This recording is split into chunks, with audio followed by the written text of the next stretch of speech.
Today I will unbox and install a Taptes USB Hub for the Model 3.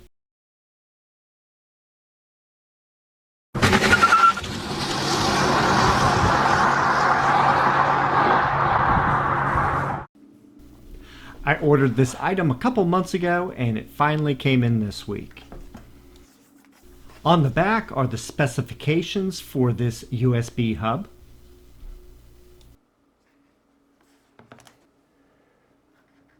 Let's open the box and see what's inside. We have the device set inside some styrofoam. I'll take it out to get a better look. On the front, running from left to right, is a data plus power USB port, 2 power USB ports, and a Type-C USB port. The box itself has a nice soft feel of rubberized plastic, and it looks like it's been manufactured well. On the back are 2 USB plugs that go into the car. Push on the lower part of the cover to open. Behind the cover is a hidden area for a SentryCam device. Inside we have some items. This is a magnetic plate that you can attach to a flash drive or SSD. It also includes a short USB-C cable with the port in the upper right-hand corner. And behind this is the instruction manual.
Now let's install it in the car. First, I'm going to remove all the stuff that I keep in the cubby area that's below the phone dock.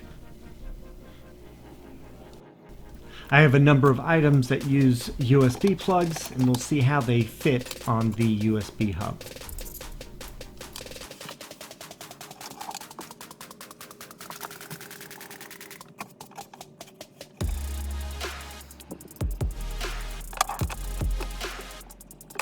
These 2 USB cables are for the wireless dock, and the other one is for my Samsung tablet.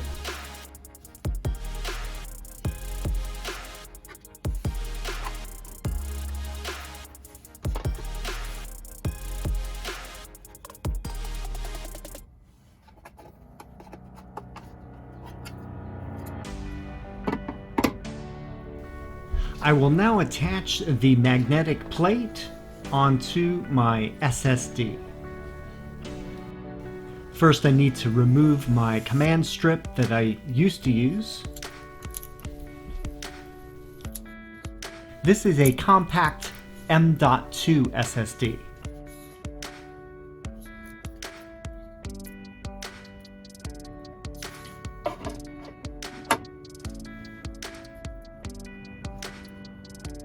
Remove the backing paper from the tape.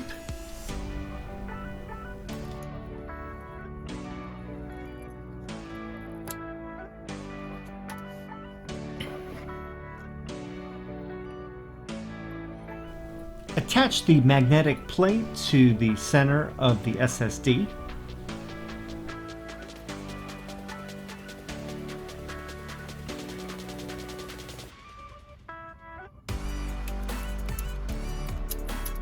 Remove the protective plastic.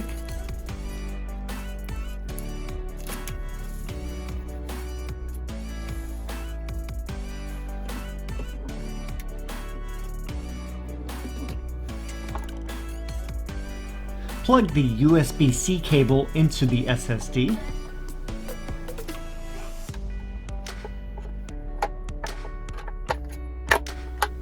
And now you can put the SSD inside the hidden area.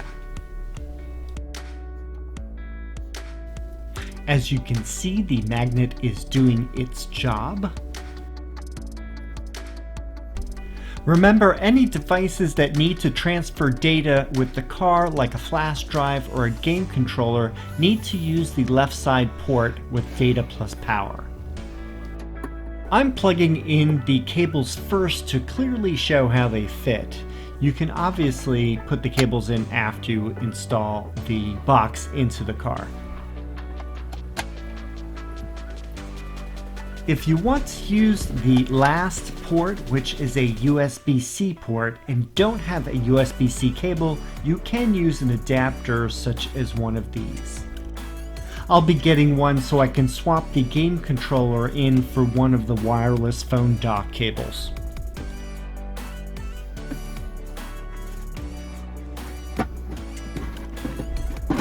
Installing the USB hub involves placing the box into the opening at an angle.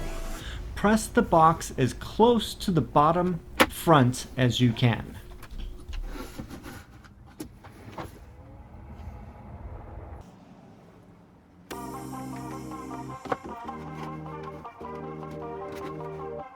Once it's touching the bottom, you can press the box forward and it will connect two USB plugs into the car's ports.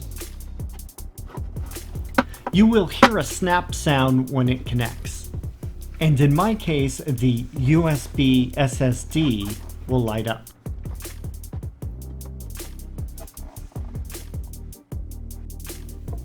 You also might as well remove this label on the front, makes it look cleaner.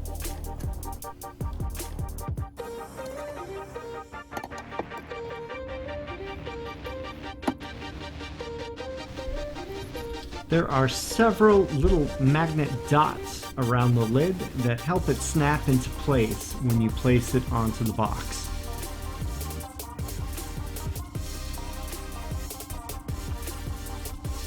By the way, the cover is a trapezoid, so when you place it on, the wider part goes towards the top.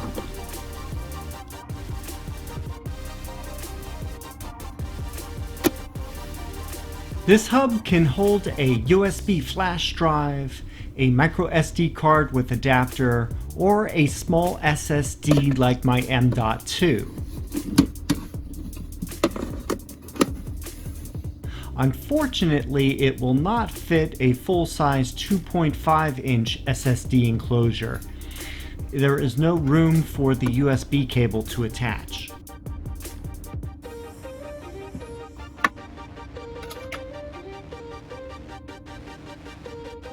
Let's test the connections. First up, we have the phone dock, and I put my phone in the left-hand side and it lights up. I put it in the right-hand side and it also lights up. Now let's go up to the main LCD panel.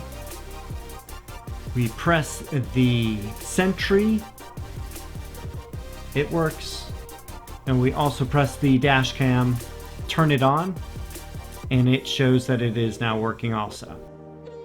Next, we plug in the Samsung tablet with its USB cable, and it is now showing it is charging and it works.